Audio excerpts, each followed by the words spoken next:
Hello दोस्तों, मैं Rajesh Chaudhary online platform पर आपका हार्दिक स्वागत करता हूं। जैसा कि हम पिछली क्लास में हम लेके चल रहे थे, पिछली क्लास में हमने किससे प्रभाव के देखा था, उसके बाद में खपत से रिलेटेड हमने प्रभाव के नियम पढ़े थे, उसके बाद में आय व्यय से रिलेटेड क्वेश्चन हमने पढ़े थे।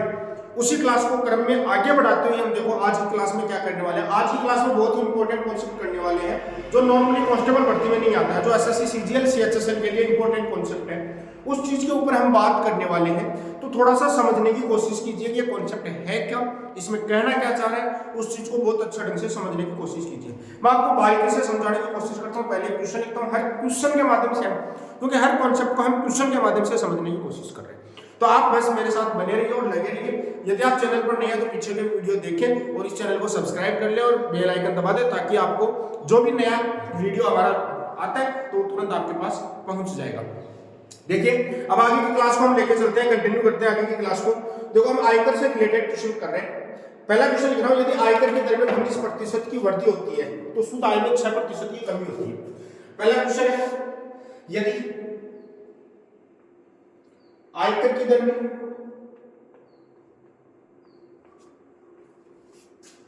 19% की वृद्धि होती है, यदि आयकर की दर में 19% की वृद्धि होती है तो आय में 6% की कमी होगी।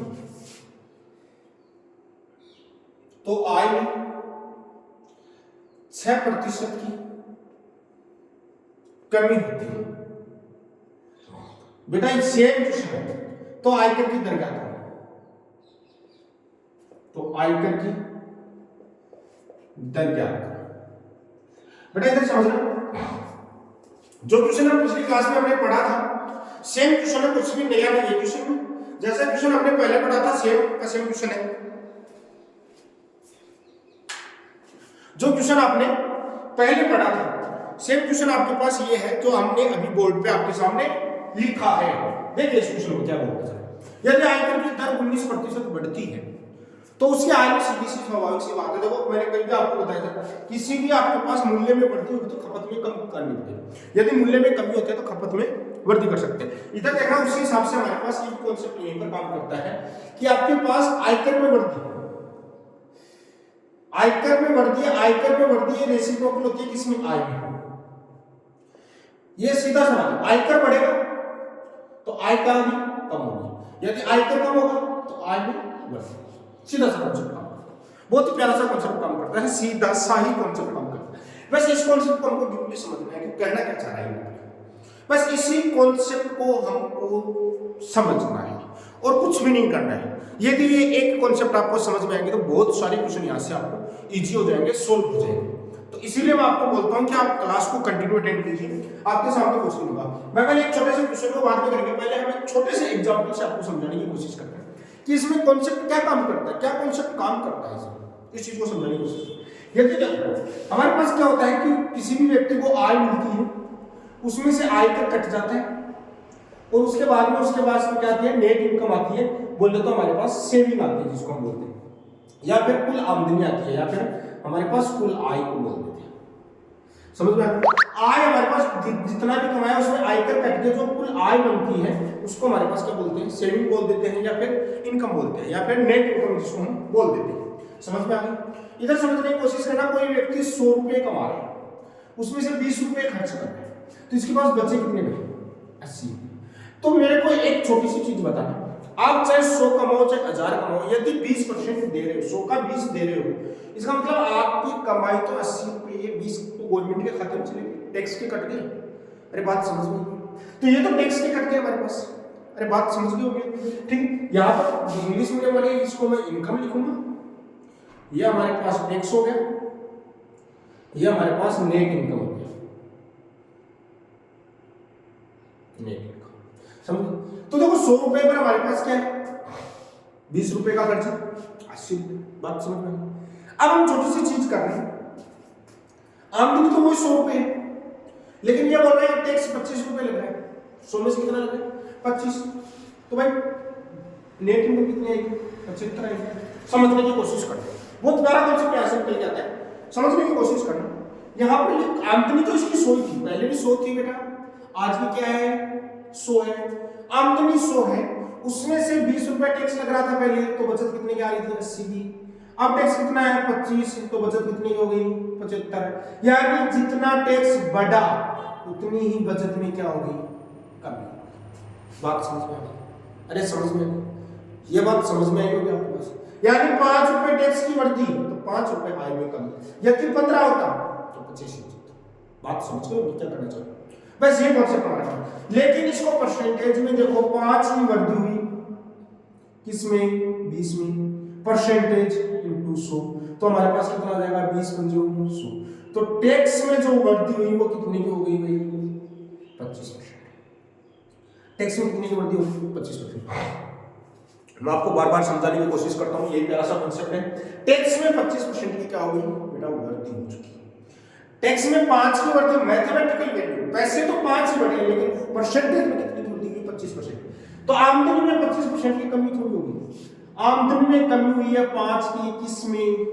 80 में। परसेंटेज इनटू 100, बेटा 0 से 0, 4 दूनी 8, 5 दूनी 10, तो हमारे पास कितना आ गया? 25/4, 6 चौका 24, 1/4। बात समझ गई बेटा? टैक्स 25% बढ़ा है तो आमदनी में जो कमी आई है वो 6 से 1/4% की कमी आई है। बात समझ में आ गई? बराबर नहीं आई है, यही कॉन्सेप्ट समझा नहीं। लेकिन मैं 20 का 25% निकालूंगा और 80 का 6 से 1/4 निकालूंगा तो हमारे पास सेम राशि निकल के आएगी। वो क्या आएगी? 5 रुपए। बात समझ में आई है? यानी यहां से हमारा जो कॉन्सेप्ट काम करता है, हमारा जो कॉन्सेप्ट काम करता है वो काम करता है हमारे पास कि आपके पास जो टैक्स का परसेंटेज बराबर नेट इनकम का परसेंटेज, यह हमारे पास कॉन्सेप्ट आ गया। क्योंकि इसकी मैथमेटिकल वैल्यू सेम रहेगी बेटा 20 का 25% 5 आता है, 80 का 6 से 1/4% क्या आता है बेटा? 5 आता है। तो हमारे पास जो हम कॉन्सेप्ट सीखने की कोशिश कर रहे हैं वो यही सीखने की कोशिश कर रहे थे कि हमारे पास जो ये बदलाव है ये तो सेम हो रहा है लेकिन परसेंटेज चेंजमेंट वो अलग अलग हो रहा है। यही चीज हमको सीखना था। ये चीज समझ में आ गई? इसमें किसी को डाउट है तो मेरे को जरूर पूछेगा, ठीक है? बहुत प्यारा कॉन्सेप्ट यहां से निकलता था, आपको समझ में आ गई? यानी टैक्स इनटू परसेंटेज बराबर नेट इनकम। अब हमारे पास देखिए थोड़ा सा हम दूसरे तरीके से समझेंगे। जब मैंने कॉन्सेप्ट आपको समझा दिया है, एक बार इसको वापस आप रिपीट कीजिए। अब देखिए आगे बात करते हैं। इधर देखो, समझने की कोशिश करें। हमारे पास उस समय क्या है? यदि आयकर की दर में 19% की वृद्धि होती है तो आय में 6% की कमी होती है। तो आयकर की दर क्या है? इधर देखो, यदि आयकर की दर में 19% की वृद्धि, आयकर की दर में कितने की होगी? 19%। तो उसके इसमें क्या होगी? आय में कितनी की होगी भाई? 6% की कमी। यानी आपने अभी बेटा हमने कॉन्सेप्ट सीखा है कि आपने अभी कॉन्सेप्ट सीखा है कि जो टैक्स इनटू परसेंटेज होता है वो बराबर होता है नेट इनकम इनटू परसेंटेज। जितने परसेंटेज टैक्स इनटू टैक्स में कितने की वृद्धि हो रही है? 19% की वृद्धि। तो टैक्स में जितने परसेंट की वृद्धि हो रही है उसी का जो अपने पास वैल्यू निकल के आएगी वो नेट इनकम की क्या निकल के आएगी? 6%। बात समझ में आ गई? बस हम निकाल लेते हैं, बस छोटी सी चीज है। नेट इनकम अपॉन टैक्स बराबर 19/6। नेट इनकम तो अपने पास 19 लगे, टैक्स को इधर लेके 6 को इधर लेके। बात समझ में आ गई? यानी हमारे पास नेट इनकम कितनी है? 19 है, तो उसमें टैक्स कितने का लग रहा है? 6 का। यानी हमारे पास जो भी इनकम थी, देखो बेटा समझने की कोशिश करना, जो भी इनकम थी हमारे पास, इनकम जो भी थी 19, इसमें टैक्स कितने का लगा था? 6 का। इसमें टैक्स कितने का लगा? 6 का। तो हमारे पास नेट इनकम कितनी है? सॉरी, नेट इनकम कितनी है बेटा? नेट इनकम कितनी है? 19। नेट इनकम 19, टैक्स 6 का लग गया, तो ये हमारे पास कितना रहा होगा? इनकम इसकी 25 रही होगी। क्वेश्चन को समझने की कोशिश करना बेटा, कॉन्सेप्ट को डेवलप करने की कोशिश करना। यदि टैक्स 6 है, नेट इनकम 19 इसको खाते में मिल रहा है, 6 उसमें से टैक्स जा रहा है, तो इसका इनकम कितना रहा होगा? 19 और 6 25 रहा होगा। बात समझ में आए? अब मेरे में छोटी सी बात बताना, टैक्स हमेशा किस पर लगता है बेटा? टैक्स हमेशा लगता है आय पर। टैक्स हमेशा किस पर लगता है? आय पर। टैक्स मेरे को बताओ 25 पर 6 का टैक्स लग रहा है, 6 का टैक्स लग रहा है 25 पर, परसेंटेज करेंगे इनटू 100, तो ये हमारे पास क्या हो गया? टैक्स। तो टैक्स हमारे पास कितना हो जाएगा? 25%। तो यहां से हमारे पास जो टैक्स निकल के आएगा वो कितना हो जाएगा? 24%। बात समझ में आ गई? क्या कहना चाह रहा हूं, क्वेश्चन को समझने की कोशिश कीजिए। हमने अपने कॉन्सेप्ट आपको समझ सिखाया है कि आयकर की दर बढ़ेगी तो आय कमेगी, आयकर की दर कम होगी तो आय बढ़ती है हमेशा। यदि टैक्स इनटू परसेंटेज बराबर नेट इनकम इनटू परसेंटेज, ये हमने कॉन्सेप्ट आपको डेवलप करवाया। टैक्स इनटू 90% आ गया, नेट इनकम क्या आ गया? 6%। नेट इनकम इनटू टैक्स करेंगे तो 90.6 आएगा। नेट इनकम आपके पास 90 मिल रही है, टैक्स 6 लग रहा है, तो इसका मतलब आमदनी क्या मिलेगी? 25 मिलेगी। हमेशा टैक्स आपको पता है किस पर लगता है? टैक्स लगता है हमेशा आमदनी पर। तो 6 रुपए का टैक्स लगता है किस पर? 25 पर। तो 6 रुपए 25% में चाहिए। बात समझ में आ रही है कि क्या कहना चाह रहा हूं? क्लियर चीज? नोट कीजिए। आगे देखिए, मैं सेकंड क्वेश्चन लिखने की कोशिश कर रहा हूं। आगे देखिए, यदि आयकर की दर में 17% की वृद्धि, तो आगे क्वेश्चन लिख रहा हूं, यदि आयकर की दर में 17% की वृद्धि तो उसमें 3% की कमी होती है। आय में 3% की कमी होती है। आय में कितनी कमी होती है बेटा? 3%। तो आयकर की दर क्या होती है? देखो वही चीज हमारे पास, वही कॉन्सेप्ट, वो सारी चीजें। देखो बेटा, सारा खेल वही है जो था पहले, कुछ भी चेंज नहीं हुआ। इधर समझने की कोशिश करना बेटा, सारा खेल वो का है जो हमारे पास पहले हमने सीखा है, वही चीज है। टैक्स में कितनी वृद्धि? तो टैक्स इनटू 17% बराबर नेट इनकम। नेट इनकम का कितना है? 3%। बेटा परसेंटेज तो आउट हो गया, कोई दिक्कत नहीं। तो यहां से नेट इनकम अपॉन टैक्स बराबर कितना हो जाएगा? 17/3। यानी 17 का नेट इनकम है, टैक्स 3 का लग रहा है। तो आपको मैंने कॉन्सेप्ट का इनकम माइनस इनकम में से टैक्स आएगा तो क्या आएगा? Net income. नेट इनकम 17 है, ये 3 है, तो ये कितना रहा? 20। बात समझ में आ गई? तो 3 टैक्स लग रहा है किस पर? 20 पर। परसेंटेज में चाहिए कुछ, तो ये टैक्स होगा। टैक्स अपने पास 20 पर 100, तो टैक्स कितना परसेंटेज लग रहा है बेटा? टैक्स लग रहा है 15%। बात समझ में आई? छोटा सा प्यारा सा कॉन्सेप्ट था जिसको मैंने समझाने की आपको कोशिश की। ठीक है, तो ये हमारे पास ऐसे छोटे छोटे क्वेश्चन आते हैं जिनके ऊपर हम काम करते हैं। बात समझ में? आगे देखिए,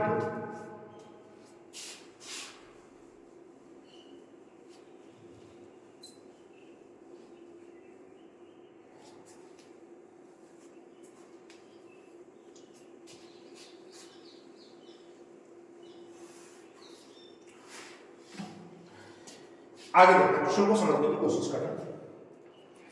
एक व्यक्ति जब एक आदमी की आय, एक व्यक्ति की आय 6,000 रुपए बढ़ जाती है। क्वेश्चन लिखो, जब एक व्यक्ति की आय, जब एक व्यक्ति की आय 6,000 रुपए बढ़ जाती है, जब एक व्यक्ति की आय 6,000 रुपए, तो आयकर की दर 18% से घटकर, तो आयकर की दर 18% से घटकर 15% रह जाती है, जबकि दोनों परिस्थितियों में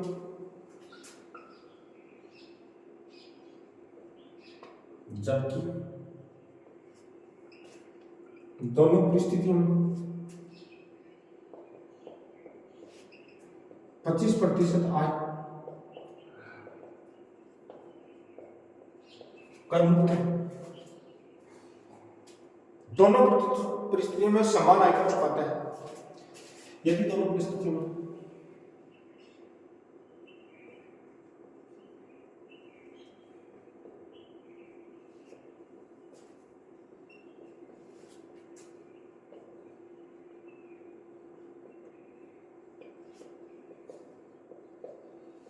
तो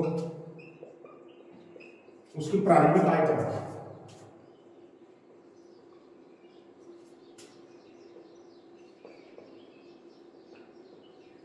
क्वेश्चन बहुत प्यारा क्वेश्चन यहां से मैं लेके आया हूं। ये क्वेश्चन में आपको क्या क्या पूछ सकता है? एक व्यक्ति की आय 6,000 रुपए बढ़ जाती है तो आयकर की दर 18% से घटकर 15% रह जाती है। क्वेश्चन को समझने की कोशिश करना, इसका मैं आपको सॉल्यूशन करवाता हूँ। बहुत प्यारा क्वेश्चन है, मात्र एक लाइन का क्वेश्चन है, बस कॉन्सेप्ट समझना बहुत जरूरी है। क्वेश्चन आईक्यू से रिलेटेड आता है, थोड़े से बच्चे कंफ्यूज हो जाते हैं कि करना क्या चाह रहे हैं, ठीक है। तो हमारे पास क्वेश्चन में जो भी चीज आपको बोली हुई है उस क्वेश्चन के ऊपर हम टारगेट करेंगे, क्वेश्चन की लैंग्वेज के ऊपर काम करते हैं। इधर समझने की कोशिश करना, जब एक आदमी की आय 6000 रुपये बढ़ जाती है, भाई 6000 रुपये कब बढ़ेगी? जब उसकी आयकर की दर 18% से 15% हो जाती है। जैसे ही उसकी आयकर की दर 6000 बढ़ती है, कब? जब आयकर की दर 15% से 18% से 15%, जबकि दोनों परिस्थितियों में 25% आय कर मुक्त है, मतलब 25% में कोई टैक्स नहीं लगता। दोनों परिस्थितियों में वह समान आयकर चुकाता है, यानी दोनों कंडीशन में वह सेम टैक्स पे करता है। समझ रहे हो? तो उसकी प्रारंभिक आय क्या है? कई बार पूछता है कि हमारे पास प्रारंभिक आय इतनी है, तो उसकी बढ़ी हुई आय क्या हो या घटी हुई आय क्या हो? दोनों कंडीशन में हमारे पास क्वेश्चन पूछने की कोशिश करता है, समझने की कोशिश। एक चीज को हम टारगेट करेंगे, वह समान आयकर चुकाता है। इस चीज को हम, इस लाइन को मैं थोड़ा सा कर रहा हूँ, कोशिश कर रहा हूँ। वह समान आयकर यानी पहले जितना टैक्स लग रहा था, बाद में उतने उस पर टैक्स लग रहा है। क्वेश्चन को बड़े सिंपल फॉर्मेट से हम करने की कोशिश करेंगे, थोड़ा सा आपको कॉपरेट करना है और हमारे साथ चलना है, ठीक है। हम आपको बहुत अच्छे ढंग से आपको समझाने की कोशिश करेंगे। मान लेते हैं आपको प्रारंभिक आय पूछी, मान लेते हैं वो प्रारंभिक आय कितनी है? x रुपये। x में 25% आय कर मुक्त है, तो भाई 25% पर टैक्स नहीं लग रहा, तो 75% पर टैक्स लग रहा है। टैक्स कितने पर लग रहा है? 75% पर लग रहा है। समझ में आ गया? और टैक्स कितना लग रहा है भाई? 18% टैक्स लग रहा है। पहले जितनी भी इसकी आय थी, इसमें 25% पर टैक्स नहीं लग रहा है, बोले तो 75% पर टैक्स लग रहा है। और कितना टैक्स लग रहा है?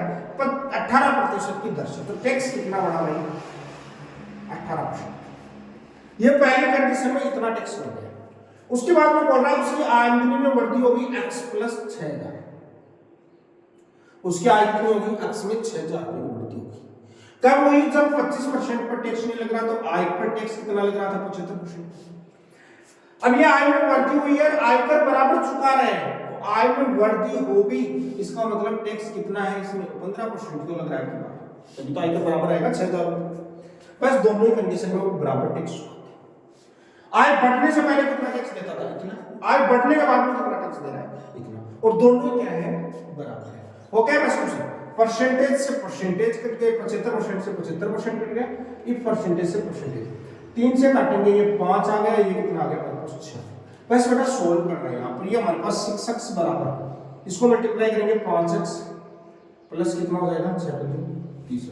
इसको इधर लेके आएंगे, x बराबर क्या हो जाएगा? 30,000। क्वेश्चन देखो, क्वेश्चन को समझो। क्वेश्चन कितना? एक सिंगल लाइन का क्वेश्चन है, जबकि क्वेश्चन ड्राउन क्वेश्चन है, लेकिन सिंगल लाइन की क्वेश्चन है, समझने की कोशिश करना। एक व्यक्ति की आय है वो 18% से 6000 रुपये उसकी आमदनी बढ़ी, तो इसका मतलब टैक्स में कमी आई। आमदनी में कमी होगी, इसका मतलब टैक्स बढ़ा दिया। लेकिन दोनों ही कंडीशन में 25% आय पर टैक्स नहीं लगता, मतलब टैक्स कितने पर लग रहा है? 75%। और दोनों ही कंडीशन में वो सेम आय पर चुकाता है। पहले कितना टैक्स चुका रहा था, बाद में कितना टैक्स चुका रहा है, दोनों को बराबर कर देंगे, एक्स की वैल्यू निकाल लेंगे, आराम से क्वेश्चन को सोल्व कर लेंगे। बात समझ में आ गई? कोई डाउट है तो भाई बताइए, ठीक है। तो थोड़ा सा क्वेश्चन को बहुत ही अच्छे कॉन्सेप्ट के साथ आपको करना है, ठीक है। आगे देखो, बहुत प्यारे प्यारे क्वेश्चन आपको सामने करवा रहा हूँ, देखो बहुत ही प्यारे प्यारे क्वेश्चन आपको, और बहुत ही प्यारे प्यारे करवाता हूँ क्वेश्चन, हमेशा ही प्यारे प्यारे क्वेश्चन करवाता हूँ, इजी नहीं करवाता हूँ, हार्ड भी करवाता हूँ। सारे क्वेश्चन हम लेके चलते हैं, क्योंकि इतनी मेहनत करते हैं आपके सामने, लिखते भी हैं, फिर वापस हम मिटा देते हैं। लेकिन क्योंकि लिखने का फायदा आपको सबसे बड़ा होने वाला है कि आपको साथ साथ क्वेश्चन के ऊपर कैचिंग हो जाएगी आपकी। इधर चलो, एक आदमी की आय है वो 28,800 रुपये।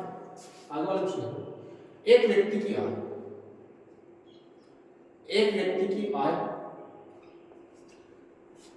28,800 रुपये है। 28,800 रुपये है, एक व्यक्ति की आय 28,800 रुपये है। जब उसकी आय बढ़ जाती है, जब उसकी आय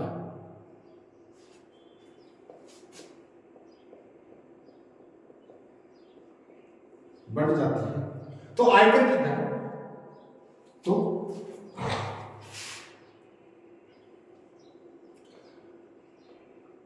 आयकर की दर 12% से घटकर 10% रह जाती है। एक व्यक्ति की आय 28,800 रुपए है, जब उसकी आय बढ़ जाती है तो आयकर की दर 12% से घटकर 10% रह जाती है, जबकि दोनों ही परिस्थितियों में, क्वेश्चन बहुत बढ़िया है, जबकि दोनों ही परिस्थितियों में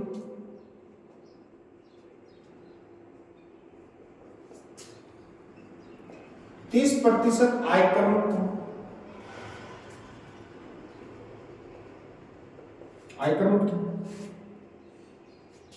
तथा दोनों ही परिस्थितियों में समान आयकर चुकाता है, तथा दोनों ही परिस्थितियों में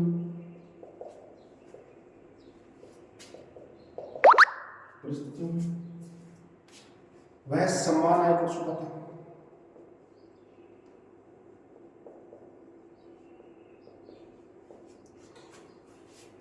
तो उसकी प्रारंभिक आय में हुई वृद्धि क्या है?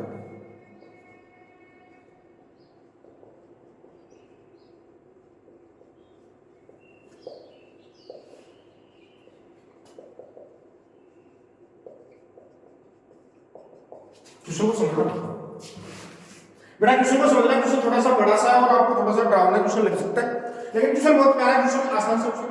एक व्यक्ति क्या है 28,800 रुपए है, जब वो अपनी आय बढ़ जाती है तो उसका आयकर की दर वो 12% से घटकर 10% रह जाती है, जबकि दोनों परिस्थितियों में वह 30% आय कर मुक्त है तथा दोनों परिस्थितियों में वह समान आयकर चुकाता है। इस लाइन को टारगेट करना होगा, बहुत ज्यादा टारगेट करना है। इस लाइन में टारगेट करना है विषय होगा। इन लाइन में टारगेट करना पड़ेगा तो अपने क्या करना पड़ेगा, अपने को करना पड़ेगा भाई कि हमारे पास वो चीजें सेम आयकर चुकाता है, सेम आयकर चुकाता है। तो पहले आयकर कितना भाई 28,800 रुपए था, 30% पर आयकर नहीं लग रहा तो 70% पर आयकर लगेगा, और कितना लगेगा हमारे पास आयकर लगेगा 12%।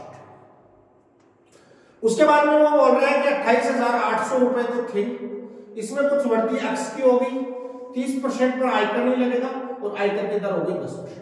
बस यह हमने काम करना है, समझ गए? तो हमारे को 28,800 रुपए थे, इसमें पहले वाले में ये पूछा था, के बारे में जो बढ़ है वो पूछा था, उसको हमने एक्स मान लिया भाई। दिक्कत क्या है हमारे को क्वेश्चन कैसा भी आ जाए, हमको डरना नहीं है भाई, हम डरने वाले नहीं है, खतरों के खिलाड़ी हैं, हम डरने वाले नहीं है। हम देखो क्वेश्चन को इतनी आसान लैंग्वेज में लेके चले गए। यहां से देखो परसेंटेज से परसेंटेज गया, 70% से 70% गया, ये हमारे काटेंगे तो 6 और ये काटेंगे तो 5। बस क्वेश्चन को 6 × 28,800, बेटा देखो कैलकुलेशन को भी करना है। ये हमारे पास 5 × 28,800 और प्लस क्या रहेगा 5।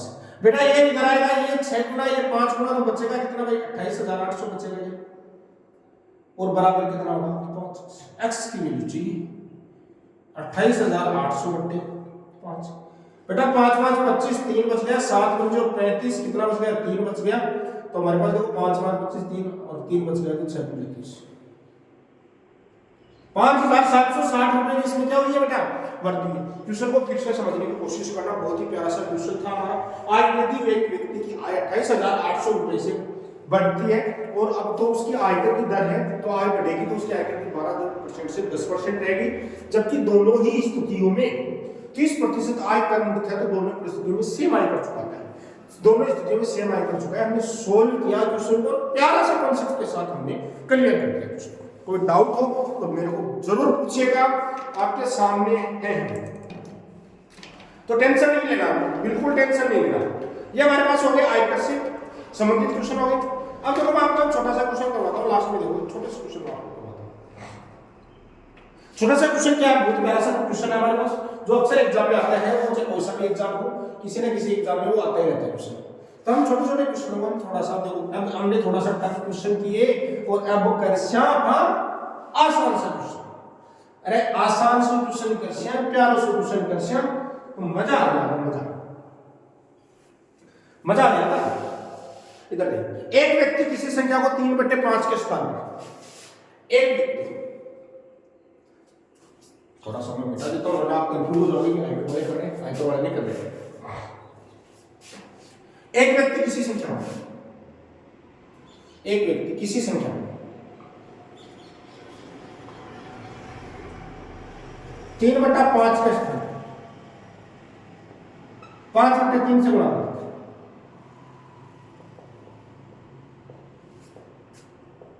5/3 कर लेते हैं तो परिणाम में प्रतिशत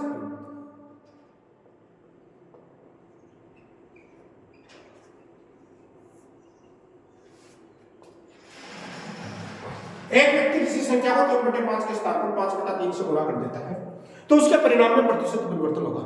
देखो बेटा सीधी सी बात है, सीधा सा कॉन्सेप्ट काम करता है। कोई व्यक्ति किसी संख्या को अलग संख्या से मल्टीप्लाई कर देता है तो रिजल्ट चेंज होता है। यहाँ पर कई जगह होता है कि 3/5 के स्थान पर 3/5 से भाग देते हैं, 3/5 से गुणा के स्थान पर भाग देते हैं, मतलब क्या 5/3 से गुणा। देखो दोनों का मीनिंग एक है। यदि आप 15 को 3/5 से गुणा करो